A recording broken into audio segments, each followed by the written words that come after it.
আপনার মতো চরিত্রহীন লোককে শুধু ঘেন্না করা যায়, ভালোবাসা যায় না। কথাগুলো বলেই অনু ঘর থেকে বেরিয়ে যায়। নির্ঝর আর সিমি দুজনই বাকরুদ্ধ হয়ে দাঁড়িয়ে আছে। কিছুক্ষণ আগের ঘটনা। সিঁড়ির সামনেই অনু দাঁড়িয়ে আছে। নির্ঝরের হাতে পায়ে ব্যান্ডেজ দেখে অনুর খুব ইচ্ছে করছে একবার নির্ঝরের কাছে এগিয়ে যেতে, কিন্তু নির্ঝরকে ওই মেয়েটা আর নির্ঝরের মা এমনভাবে ঘিরে রেখেছে যে অনু চাইলেও যেতে পারছে না। কেমন একটা সংকোচ কাজ করছে। একটু পরই নির্ঝর মেয়েটির হাতে ভর করে উঠে দাঁড়ায়, তারপর এগিয়ে আসে সিঁড়ির দিকে। অনু ভেবেছিল নির্ঝর হয়তো তার কাছেই এগিয়ে আসছে, কিন্তু একই কাণ্ড। নির্ঝর সেই নতুন মেয়ের হাত ধরে ঘরে চলে গেল, অনুর দিকে একবার তাকালোও না। তার ঠিক পাশেই যে একজন প্রাণী তার দিকে কৌতূহলী দৃষ্টিতে অপেক্ষা করছে, সেদিকে নির্ঝরের খেয়ালই নেই। নির্ঝর দিব্য ঘরে চলে যায়। অনুও পেছনে পেছনে চলে গেল ঘরে। কি সর্বনাশ, ঘরের দরজাও বন্ধ করে রেখেছে। রাগে অনুর গা জ্বলছে। প্রথম দিনই বুঝেছিলাম এ লোকের চরিত্রে সমস্যা রয়েছে। না হলে কেউ প্রথম দিনই নিজের বউকে জোর করে। অনু গায়ের সর্বশক্তি দিয়ে দরজা ধাক্কাতে লাগল। এই যে মিচরিত্রবান স্বামী, এবার দরজাটা খুলুন, আমিও দেখি আপনার ভালোবাসার বাহার। ভেতর থেকে কোনো সাড়া নেই। অনু তো দরজা ধাক্কিয়েই যাচ্ছে। লাথি ঝাঁটা কিছু বাকি রাখেনি। পারলে তো কখন দরজা ভেঙে ফেলত। কি হলো, ভেতরে কি এমন লীলাখেলা চলছে যে দরজা বন্ধ করতে হয়? অনু বারবার দরজা ধাক্কাচ্ছে, একটু পর সিমি দরজা খুলে দেয়। সিমি হলো সেই মেয়েটি। অনু রাগী দৃষ্টিতে সিমিকে এক পলক দেখে নেয়। না, মুখটা খুব চেনা চেনা লাগছে, যেন কোথাও দেখেছি, কিন্তু কিছুতেই মনে করতে পারছি না। সিমি অনুকে দেখে মুচকি হেসে জানতে চায়, কেমন আছো মিসেস চৌধুরী? অনু সিমির কথার ওড় না দিয়ে সিমিকে এক ধাক্কা দিয়ে সরিয়ে দেয়, তারপর ভেতরে চলে যায়। অনু নির্ঝরকে কথাগুলো বলেই দমদম করে বেরিয়ে আসে। ঘরের বাহিরে এসেই ছুট লাগায়ছ ছাদে। আজকে জোছনা রাত। অনুর বড্ড ইচ্ছে ছিল বরের সাথে জোছনা বিলাস করবে। বর মানে তো সায়ন, কিন্তু অনু হাউ মাউ করে কেঁদে দেয়। অনু ইচ্ছে মতো কাঁদছে, কিন্তু কার জন্য কাঁদছে সে? সায়নের জন্য নাকি সেই দুদিনের স্বামীর জন্য? ওরটা অনু নিজেও জানে না, কিন্তু সে কাঁদছে, প্রচণ্ড কাঁদছে। একটু পরই কেউ একজন ধীর পায়ে অনুর দিকে এগিয়ে আসে। অনুর কাঁধে হাত রাখতেই অনু বেশ ভয় পেয়ে চোখ বন্ধ করে নেয়। বাবা গো! কি হলো, ভয় পেলে বুঝি? নির্ঝর অনুর দিকে তাকিয়ে মুচকি হাসি দেয়। অনু নির্ঝরের দিকে তাকিয়ে ভেঙচি কেটে দেয়। তাহলে শেষ হলো আপনার লীলা খেলা? কি বলছো এসব? বন্ধ দরজার পেছনে কি হয় তা আর আমাকে বুঝাতে হবে না। অনু, তুমি যেমনটা ভাবছ বিষয়টা তেমন নয়। চুপ করুন, আপনার চরিত্র সম্পর্কে আমাকে বোঝাতে আসবেন না। নির্ঝর অনুর দিকে স্থির দৃষ্টিতে তাকিয়ে আছে। অনুর চোখে মুখে স্পষ্ট রাগ দেখা যাচ্ছে। অনু, তোমার কি হিংসে হচ্ছে? একদমই না। ভালো। হুম, আপনি যার সাথে যা খুশি তাই করুন, আমার জন্য আমার সায়ন। নির্ঝর হাতের একটা অঙ্গুল দিয়ে অনুর ঠোঁট জোড়া বন্ধ করে দেয়। শশস। জানো অনু, আজ পূর্ণিমা। যেদিন তোমায় আমি প্রথম দেখেছিলাম সেদিনও পূর্ণিমা ছিল। সময়টা ছিল রাতের শেষের দিকে। সবে পূব আকাশে সূর্য উঠছিল, আমি সমুদ্রের পাড়ে খোলা আকাশের নিয়ে দাঁড়িয়েছিলাম। হঠাৎই চোখ যায় সমুদ্রর ঢেউয়ের দিকে। একটা মৎস্যকন্যা ঢেউয়ের সাথে আমার দিকে ভেসে আসছিল। কৌতূহল আটকাতে না পেরে আমিও ছুটে গেলাম সেই মৎস্যকন্যার কাছে। তখন সে সমুদ্রর পাড়ে উবু হয়ে পড়েছিল। আমি কাছে গিয়ে মুখটা ঘুরিয়ে নিতেই দেখতে পেলাম এটা সত্যি সত্যিই একটা মৎস্যকন্যা। তার সারা শরীর ধবধবে সাদা, ঠিক রূপকথার গল্পে যেমনটা হয়। অনু বেশ মনোযোগ দিয়ে কথাগুলো শুনছিল। কৌতূহল চেপে রাখতে না পেরে অনু বলে ওঠে, ওটা কি সত্যিই মৎস্যকন্যা ছিল? নির্ঝর ধীর পায়ে অনুর একদম কাছে চলে আসে, এক হাতে অনু চেপে ধরে বুকের সাথে। তারপর কপালে একটা গভীর চুমু এঁকে দেয়। সত্যিই ওটা একটা জীবন্ত মৎস্যকন্যা ছিল। অনুর কেমন কেমন লাগছে। নির্ঝর আবার সিমি নামের মেয়েটির সাথে পরকীয়ায় জোড়ালো না তো? বলাই যায় না, লোকটার তো এমনিতেও চরিত্রের সমস্যা রয়েছে। ছাদ থেকে ঘরে ফিরে বিছানার একপাশে পা ঝুলিয়ে বসে আছে অনু। নির্ঝরের কোনো খবরই নেই। সে সিমির সাথে দেখা করতে গেছে। সিমি ঘরে, মেয়েটি নাকি এই বাড়িতেই থাকবে। বেশ কিছুক্ষণ অপেক্ষা করার পর নির্ঝর ঘরে ফিরে। অনু একই ভঙ্গিতে বসে আছে। নির্ঝর অনুর দিকে একবার তাকিয়ে চোখ নামিয়ে নেয়। কি হলো, ঘুমোবে না? অনু একবার নির্ঝরের দিকে তাকিয়ে চোখ নামিয়ে নেয়। কি হলো? দেখুন চৌধুরী, আমি যেমন আপনার কোনো বিষয়ে নাক গলাচ্ছি না, তেমন আপনিও আমার বিষয়ে আপনার নাক ঢুকবেন না। হুহ, মানে? অনু তেলে বেগুনে জ্বলে উঠল। ঢং, এতক্ষণ যেখানে ছিলেন সেখানেই থাকুন না, শুধু শুধু এখানে এলেন কেন? এলেই যখন আমাকে নিয়ে পড়লেন কেন?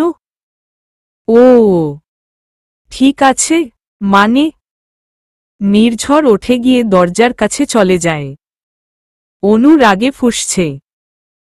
চৌধুরী, আপনি সত্যিই একজন চরিত্রহীন মানুষ। আপনার যদি ওই মেয়ের সাথেই বিশেষ কিছু ছিলই, তাহলে শুধু শুধু আমাকে সায়নের থেকে আলাদা করলেন কেন?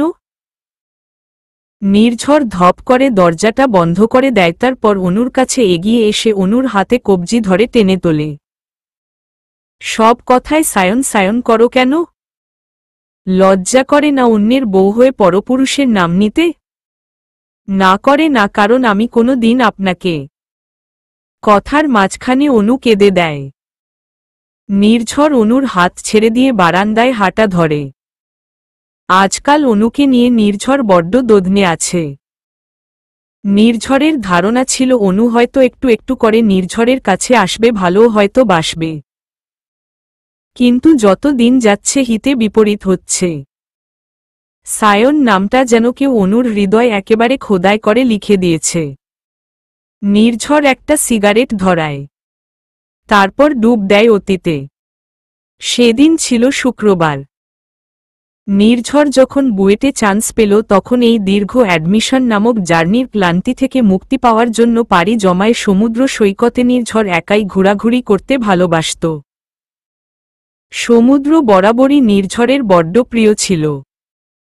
সেদিন নির্ঝর সূর্যোদয় দেখার জন্য সমুদ্রর কিনারায় দাঁড়িয়ে আছে। তখনও আলো তেমন ছড়ায় নিসবে, সূর্য মামা পূবের আকাশে ওঠার প্রস্তুতি নিচ্ছিলেন। হঠাৎই নির্ঝরের চোখ যায় দূরে, অনেক দূরে একটা কিছু ঢেউয়ে ভেসে যাচ্ছে। কাছে যেতেই দেখে একটা মেয়ে পানিতে বেশ নেকানিচুবানি খেয়ে বালির উপর পাড়ে রয়েছে। তখন আকাশে সূর্য উঠতে শুরু করেছে। নির্ঝর মেয়েটির মুখের উপর থেকে চুল সরাতেই সূর্যের আলো সরাসরি মেয়েটির মুখের উপর পড়েছে।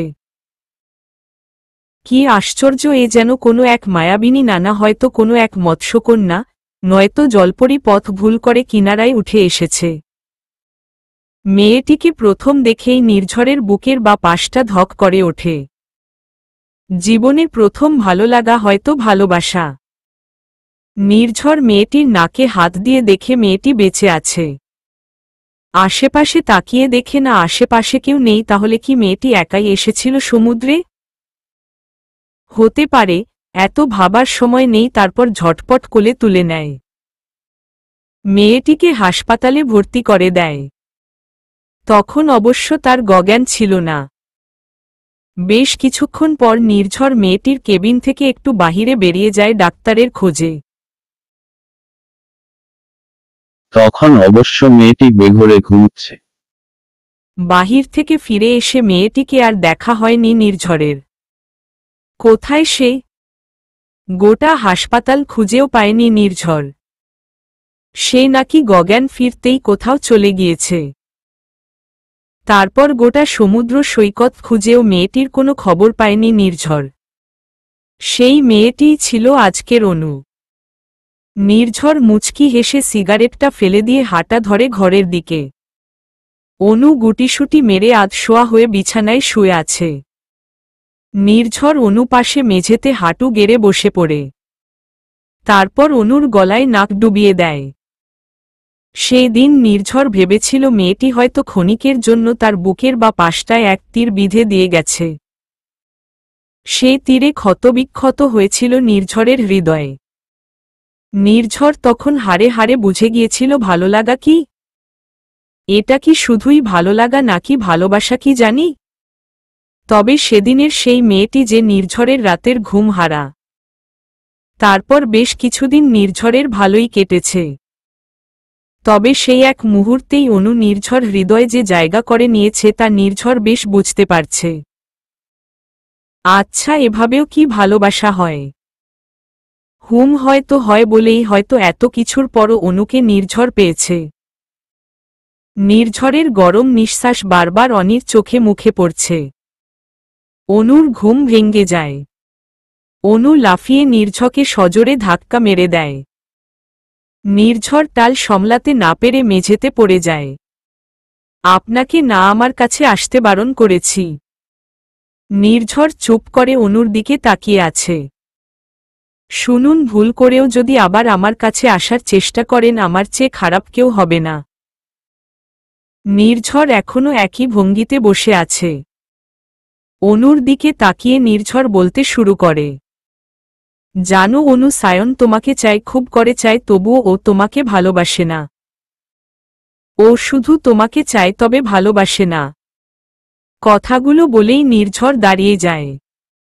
অনু অবাক চোখে নির্ঝরের দিকে তাকিয়ে আছে। অনুর চোখ যায় নির্ঝরের হাতের দিকে। নির্ঝরের যে হাতটায় ব্যান্ডেজ করা ছিল সে হাত থেকে চুইয়ে চুইয়ে রক্ত পড়ছে। অনু কোনো রকমে বিছানা থেকে ওঠে নির্ঝরের কাছে গিয়ে নির্ঝরের হাতটা ধরতেই নির্ঝরে হাত সরিয়ে নেয়। দেখুন নির্ঝর, আপনার হাত দিয়ে রক্ত পড়ছে। পড়ুক, তাতে তোমার কি? কিছুই না, তবে আমি এতটা অমানবিক না আপনার মতো। কি? চুপ। অনু দ্রুত গিয়ে নির্ঝরের হাতে আবার ব্যান্ডেজ করিয়ে দেয়। এরকম সময় হঠাৎই নির্ঝরের ফোনটা বেজে ওঠে। অনু উঠে গিয়ে ফোনের কাছে যেতেই দেখে ফোনের স্ক্রিনে সায়ন নামটা স্পষ্ট দেখা যাচ্ছে, সাথে সায়নের নাম্বারটা।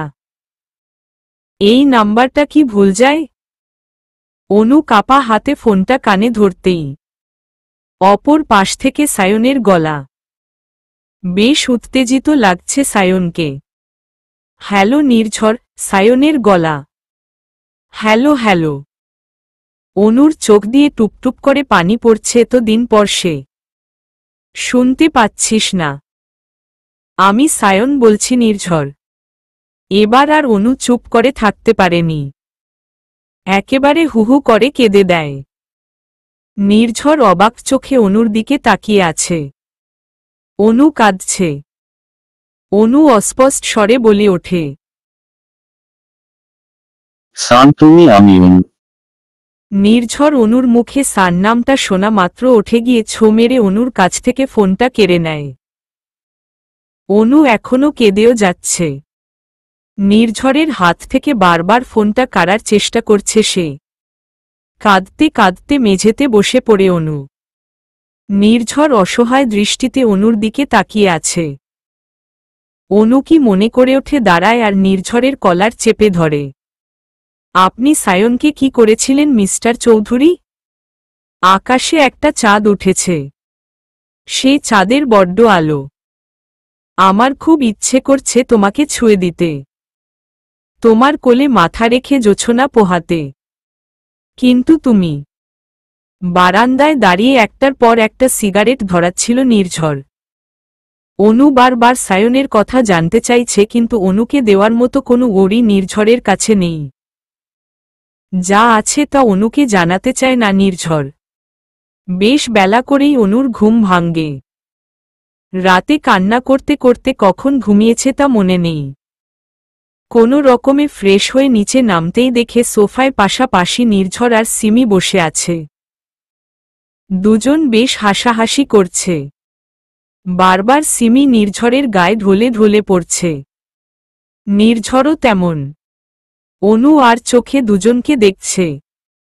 অনু কেন যেন বেশ রাগ হচ্ছে। চরিত্রহীন লোক কোথাকার। অনু রাগে দুমদুম করতে করতে রান্নাঘরে চলে যায়। রান্নাঘরে অনুর শাশুড়ি রান্না করছে। অনুকে রান্নাঘরে দেখে উনি একবার তাকিয়ে চোখ সরিয়ে নেয়। ভদ্র মহিলা কেন যেন অনুকে একেবারে সহ্য করতে পারে না। অ্যান্টি, আমি হেল্প করি?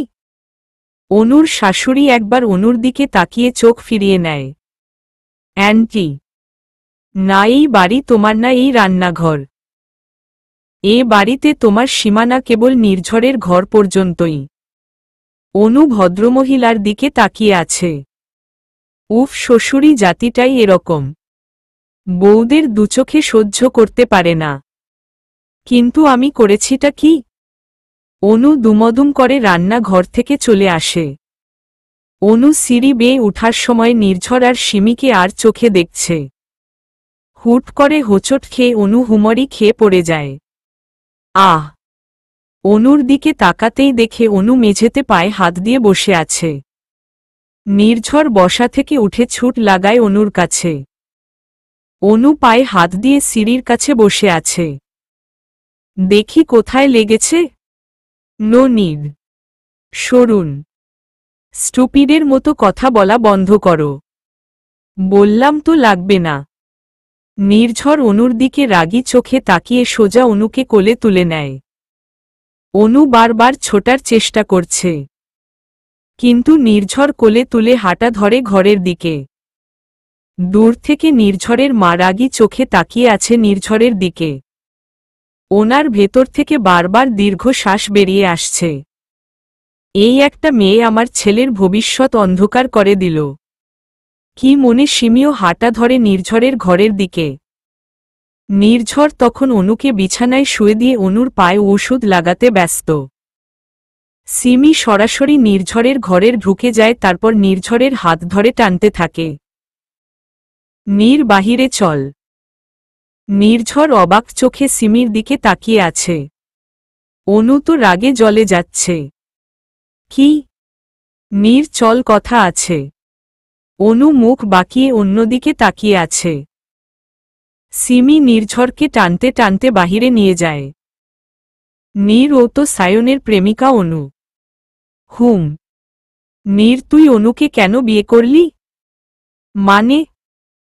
মানে প্রশ্নটা কাল রাতেই তোকে করতাম। কাল আমি সত্যিই অনুকে চিনতে পারিনি। ও নির্ঝর, অনু তো। তুই ওকে কেন বিয়ে করলি? সিমি।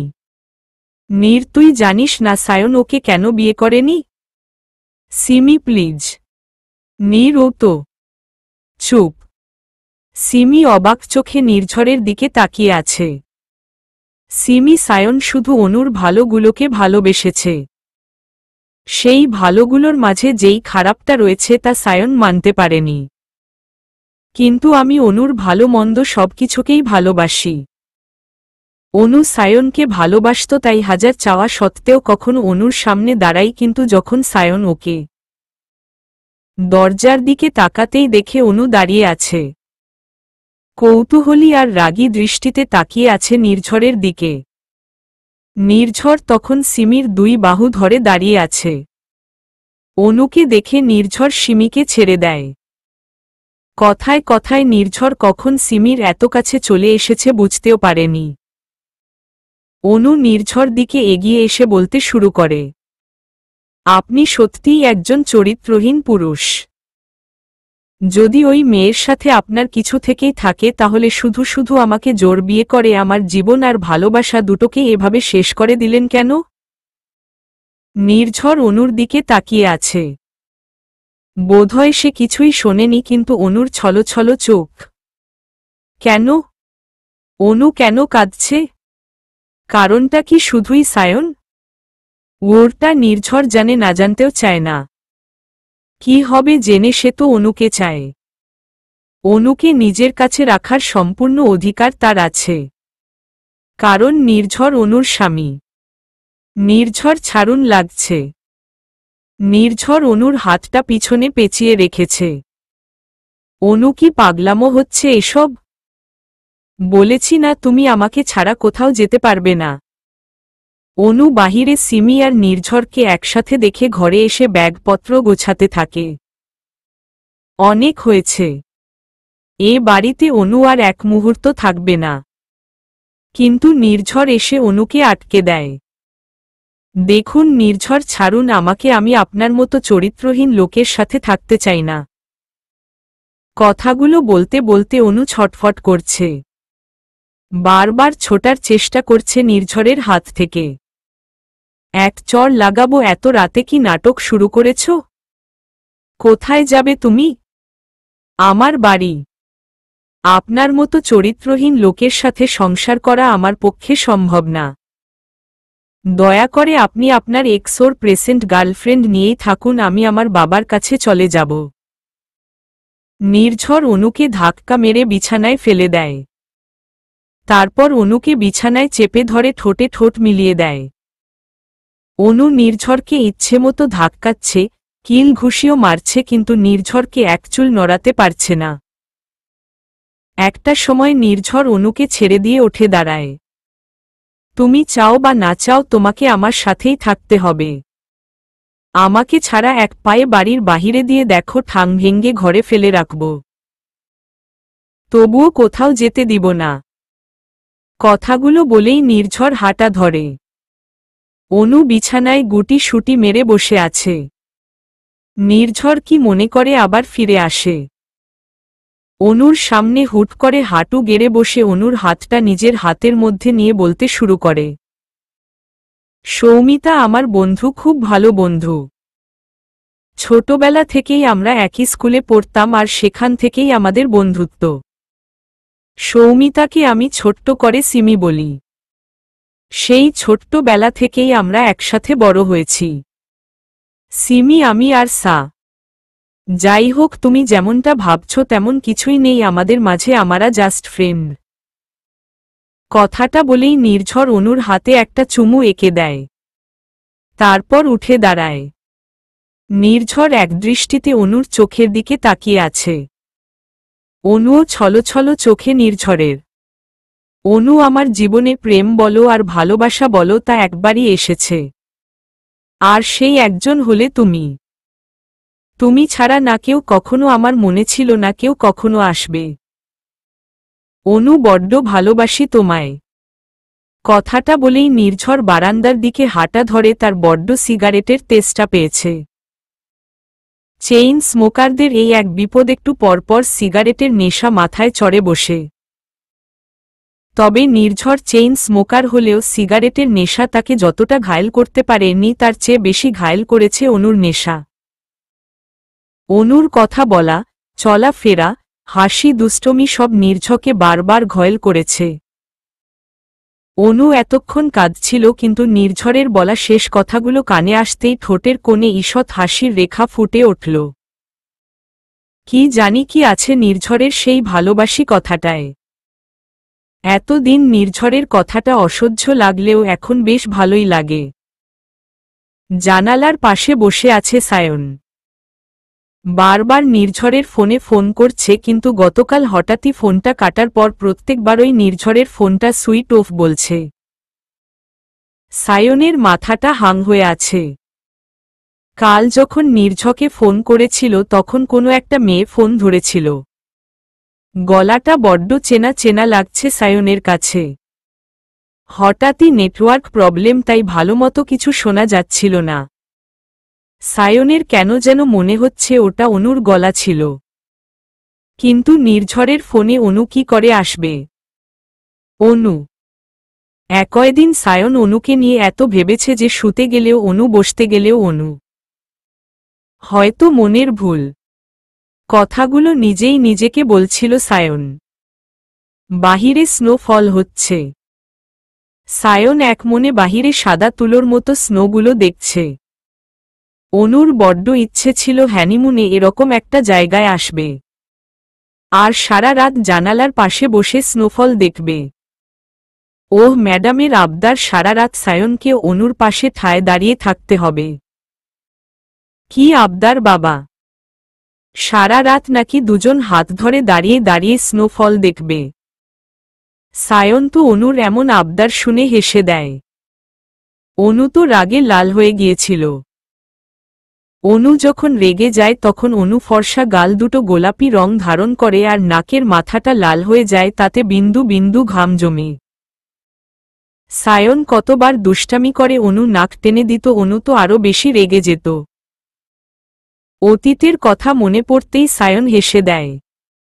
অনুকে তোমাকে নিয়ে কত স্বপ্নই না ছিল, কিন্তু মাতৃ আগা উপেক্ষা করার সাহস বা স্পর্ধা কোনোটাই আমার ছিল না। আমাকে ক্ষমা করো। কথাগুলো ভাবতেই সায়নের ফোন বেজে ওঠে। মোবাইলের স্ক্রিনে সৌমিতা নাম আর সায়ন, সিমি আর নির্ঝরের ছবিটা ভেসে ওঠে। এভাবে যখন তখন গায়ের উপর হুমড়ি খেয়ে পড়েন কেন শুনি? লজ্জা করে না? নির্ঝর অনুর কথায় মুচকি হেসে অনুকে বেশ আষ্টেপৃষ্ঠে জড়িয়ে ধরে। তারপর অনুর ঘাড়ে মুখ গুজে একটা গভীর চুমু এঁকে দেয়।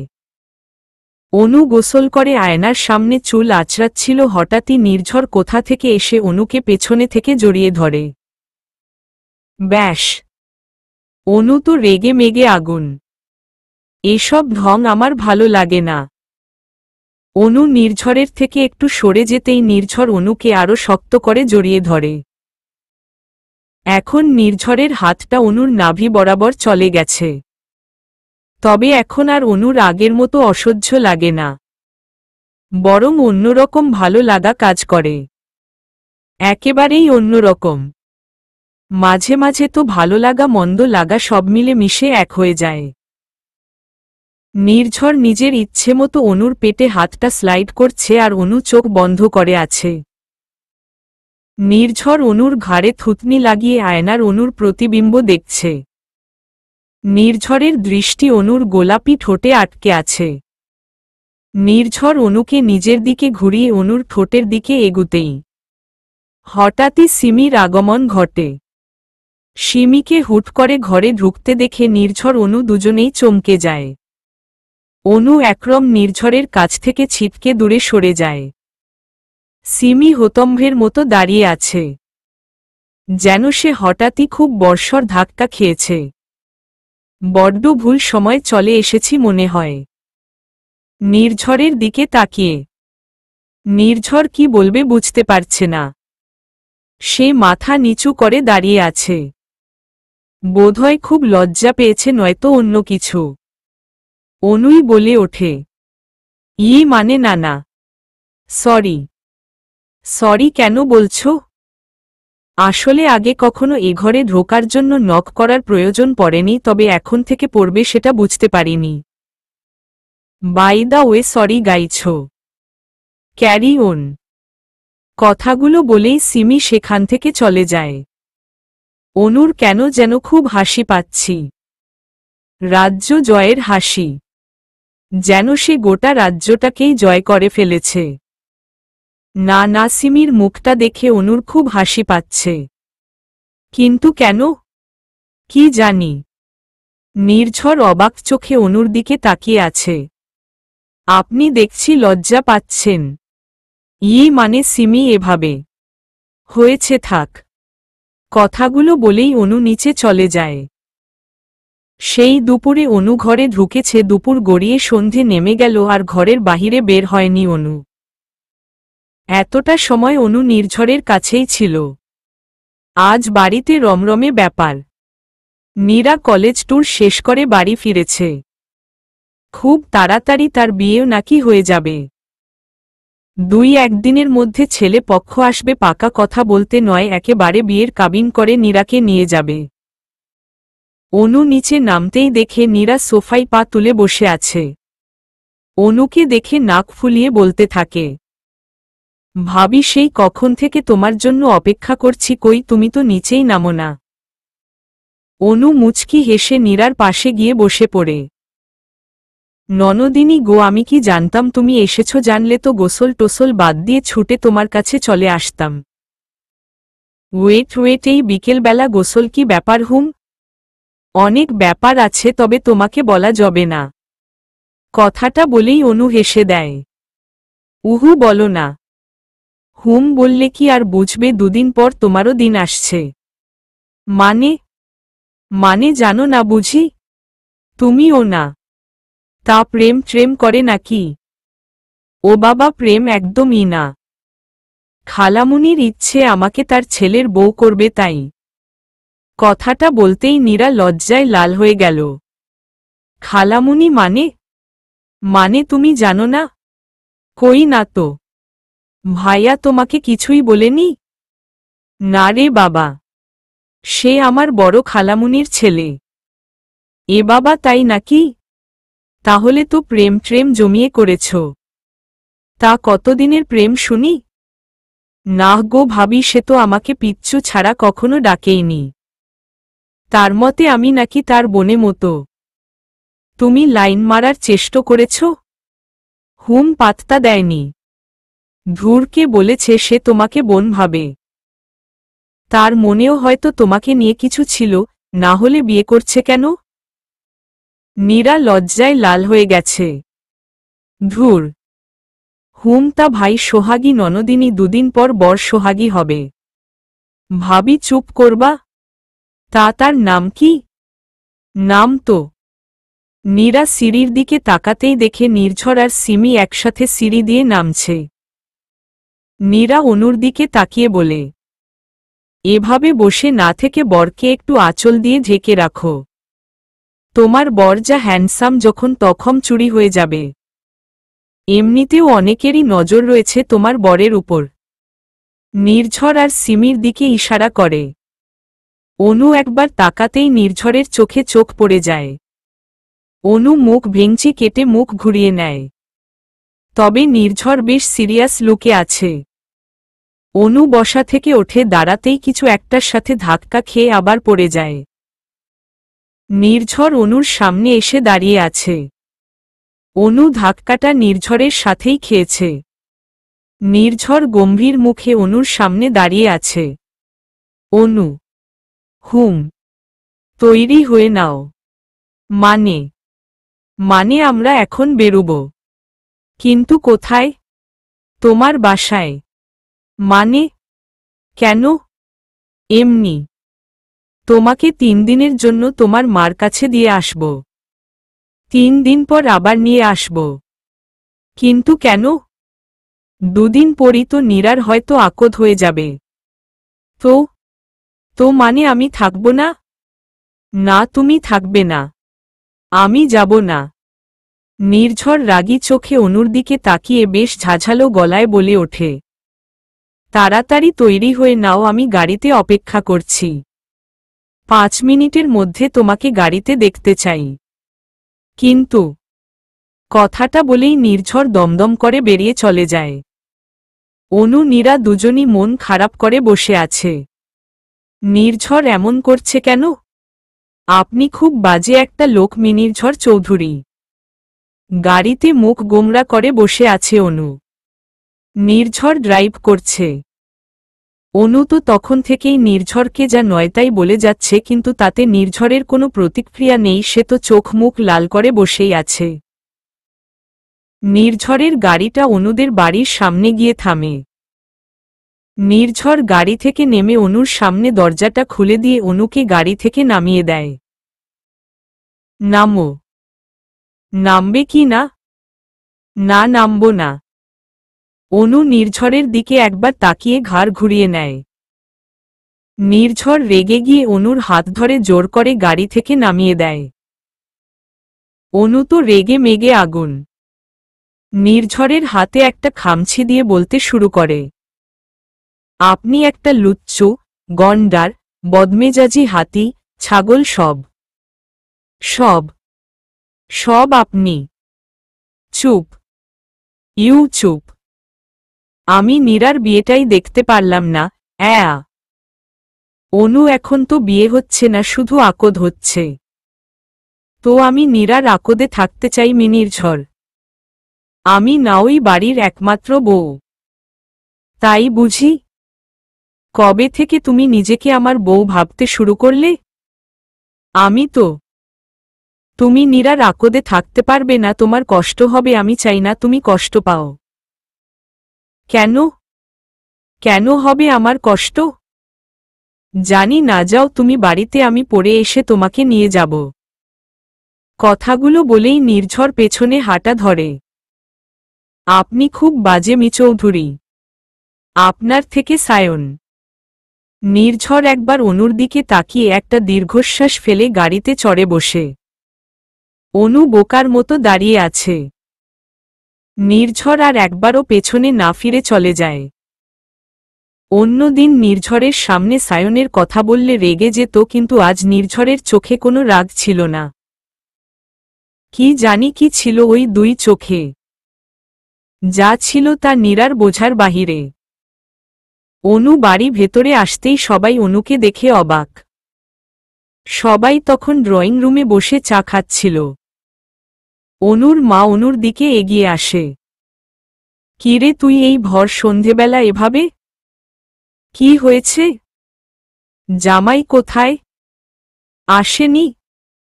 বাড়িতে কি কিছু হয়েছে?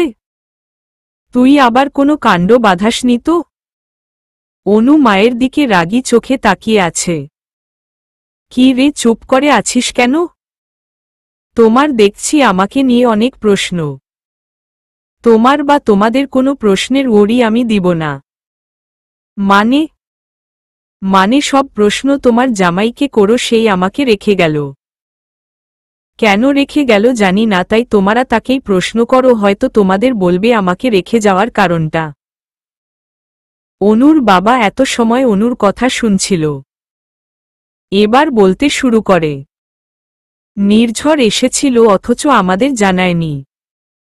বাড়ির দরজা থেকে ঘুরে চলে গেল। তুমি তাকে ভেতরে আসতে বলনি কেন? প্রয়োজন বোধ করিনি তাই। কথাগুলো বলেই অনু চলে যায় নিজের ঘরে। চোখ দুটো ছল ছল করছে। নির্ঝর তাকে এভাবে ছুঁড়ে ফেলে দিয়ে চলে গেল। এই নাকি স্বামী? আজ দুদিন হল নির্ঝরের সাথে অনুর কথা হয়নি। নির্ঝর একটি বারের জন্যেও অনুকে ফোন করেনি। অনুও ফোন করার প্রয়োজন বোধ করেনি। যে কথা বলতে চায় না তাকে জোর করার প্রয়োজন নেই।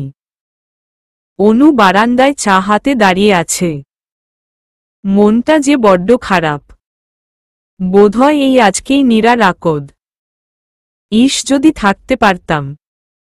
অনুর বুকে বড্ড অভিমান জমেছে নির্ঝরের উপর।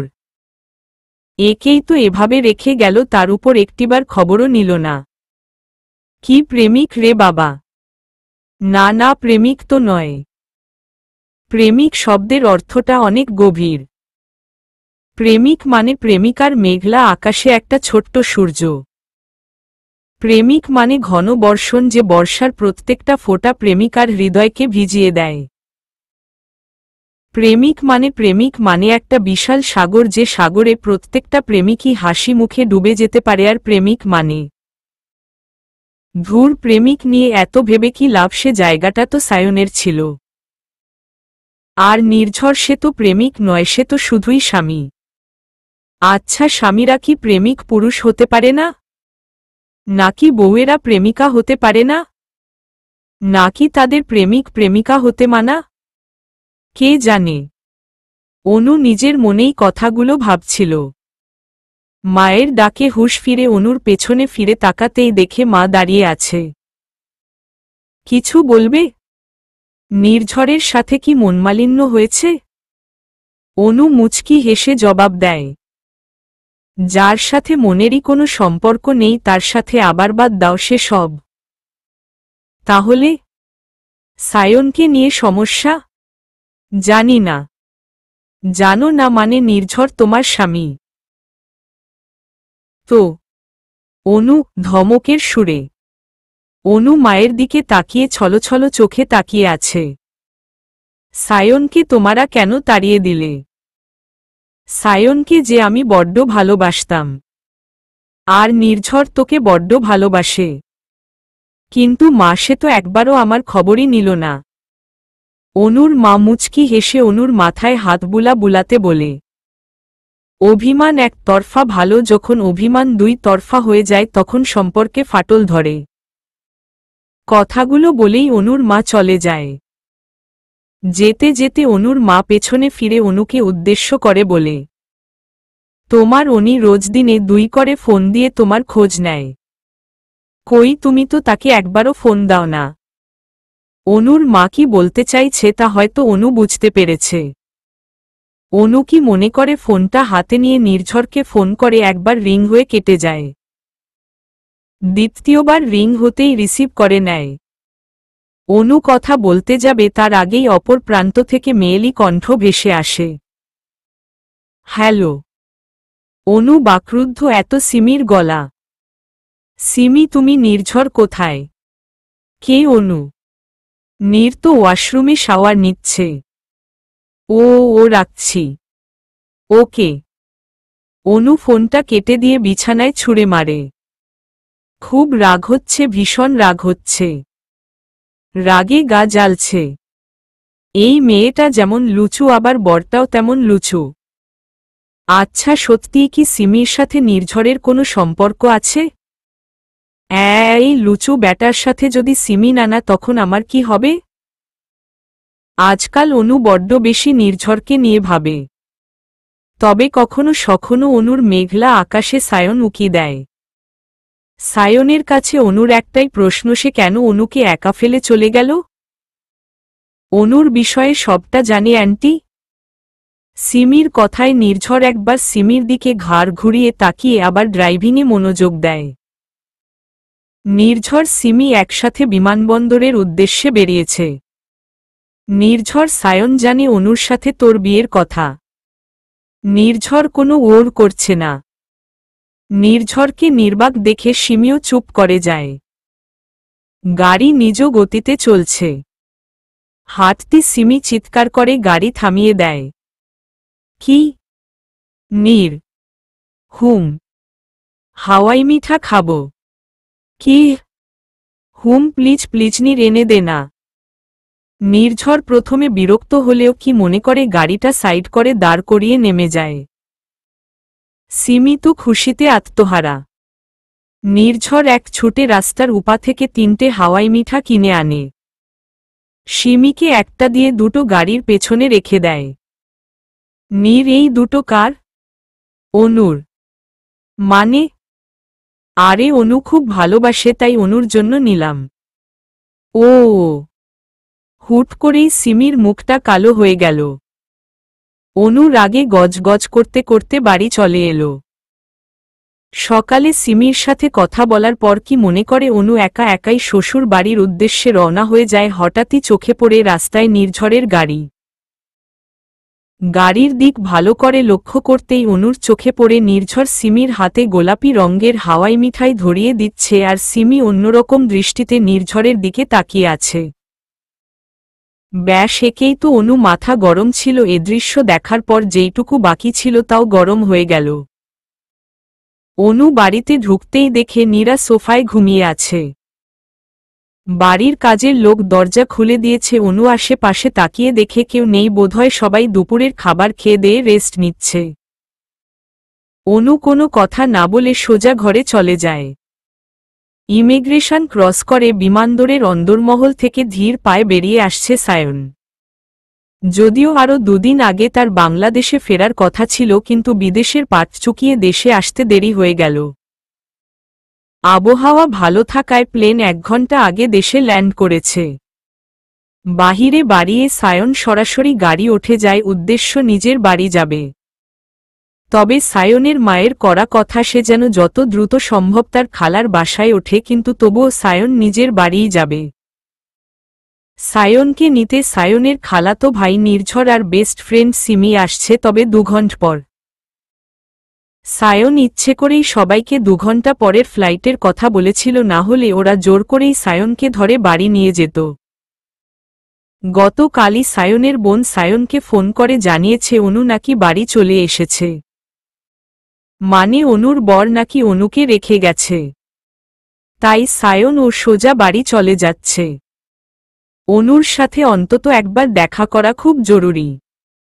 নিজের দোষে মেয়েটাকে বড্ড কষ্ট দিয়ে ফেলেছে সে। তবে আর কোনো ধোঁয়াশা নয়, এবার সায়ন সরাসরি অনুকে সব সত্যি বলবে, কেন সে অনুর সাথে এমন করেছিল। শুধু যে সত্যি বলবে তা নয়, অনু যদি চায় সব অতীত ভুলে গিয়ে অনুকে নিজের করে নিবে সে। অনুকে নিয়ে এ দেশ সেই পরিচিতি সব ছেড়ে চলে যাবে। কিন্তু অনু কি ক্ষমা করবে আমাকে? করবে? অনু তো আমায় ভালোবাসে, আমি চাইলে অনু সব ছেড়ে চলে আসবে আমার কাছে। এরকম কিছু চিন্তা ভাবনা নিয়ে সায়ন গাড়ি রওনা হয়ে গেছে বাড়ির উদ্দেশ্যে। অনুদের বাড়ির পেছনের পথটায় সায়নদের বাড়িতে যাওয়ার পথ। গাড়িটা যখন অনুদের বাড়ির পেছনের দরজাটা ক্রস করছিল, সায়ন গাড়ির জানালা দিয়ে উকি দেয়। ওই তো বাড়ির পেছনের সেই বকুল তলা, ঠিক তার পাশেই একটা বড় তেঁতুল গাছ। অনুর গায়ে হলুদের দিন অনু সায়নকে এখানেই দাঁড়াতে বলেছিল, কিন্তু সায়ন সেদিন আসেনি। অনু কি এসেছিল? সে কি সেদিন অপেক্ষা করেছিল সায়নের জন্য? হয়তো করেছিল। মেয়েটা যে আস্ত একটা পাগলি। যদি সেদিন আসতো তাহলে আজ হয়তো বুক ভরা আফসোস নিয়ে বাঁচতে হতো না। হয়তো অনু এখন তার বুকে থাকত। কিন্তু কি করে আসতো সে মাঝে তাকে? কথাগুলো ভাবতেই অনুর চোখ বেয়ে দুফেটা পানি বেয়ে পড়ল। সব কেমন হুট করেই পাল্টে গেল। বাড়িতে পৌঁছাতেই সাবি সায়নকে দেখে অবাক। ছেলে ফেরায় মা যত না খুশি হয়েছে তার বেশি রেগে গেছে সরাসরি এখানে ওঠায়। সায়নের মায়ের বড্ড ভয় করছে। ছেলে আবার ওই ক্ষুদওয়ালা মেয়েতে মজবে না তো? কে জানে, একেই তো মেয়েটির একটা বড় খুদ রয়েছে, তার উপর আবার বিয়ে করে 4 মাস সংসার করেছে, এমন মেয়ে যদি আবার নানা আর কিছু ভাবতে পারছে না সামিয়া বেগম। একমাত্র ছেলে সায়ন, কলিজার টুকরা, সে ছেলের ক্ষতি উনি কখনো ভাবতেই পারেন না। যত দ্রুত সম্ভব সায়নের বিয়েটা দিতে হবে, যদি সম্ভব হয় আজকালের মধ্যেই। পুরুষ মানুষের মন গলতে কতক্ষণ? নির্ঝর আর সিমি বেশ অনেকটা সময় বিমানবন্দরে অপেক্ষা করেছে, সায়নের কোনো খবরই নেই। পরে অবশ্য খালামুনি ফোন করে বলে দিয়েছে সায়ন নাকি একাই বাড়ি চলে গেছে। তাই আর অপেক্ষা না করে নির্ঝরও বাড়ি চলে এসেছে। ফিরে এসেই বিছানায় গা এলিয়ে দেয় নির্ঝর। হুট করেই নির্ঝরের মাথায় অনুর কথা চলে আসে। আচ্ছা, অনুকেও তো বাড়ি রেখে এসেছে সে, আর সায়নও তো বাড়িতে, যদি দুজনের।